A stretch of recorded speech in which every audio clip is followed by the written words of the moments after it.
ময়মনসিংহের ফুলবাড়িয়ায় চাল, ডাল, আটা, ভুসি, ভোজ্য তেল, গরুর খাদ্য, মাছের খাদ্যের পাইকারি ও খুচরা বিক্রয় প্রতিষ্ঠান মেসার্স রুহেল এন্টারপ্রাইজের শুভ উদ্বোধন অনুষ্ঠিত হয়েছে। রবিবার সন্ধ্যার পর ফুলবাড়িয়া পশ্চিম বাজারের গার্লস স্কুল সংলগ্ন প্রতিষ্ঠানটিতে এ উপলক্ষে দোয়া ও মোনাজাতের আয়োজন করা হয়।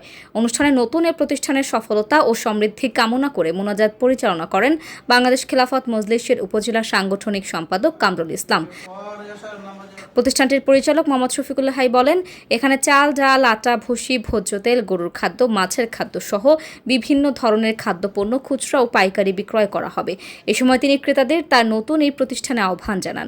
এখানে ভুসি খাদ্য, মাছের খাদ্য, গরুর খাদ্য, চাউল, ডাবল, আটা, ময়দা পাইকারি এবং খুচরা দুটোটাই বিক্রি করা হবে।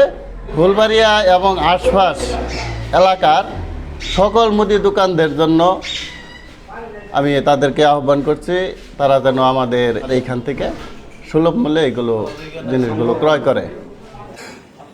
এ সময় উপস্থিত ছিলেন পৌরসভার সাবেক কমিশনার শামীম আহমেদ, 300 ফিট মসজিদের খতিব মসজিদ কারিম আজাদি, সমাজসেবক আলহাজ মোহাম্মদ শফিকুল ইসলাম চানু, শিহাব আহমেদ ও রেজাল করিম সহ স্থানীয় ব্যবসায়ী ও গণ্যমান্য ব্যক্তিবর্গ।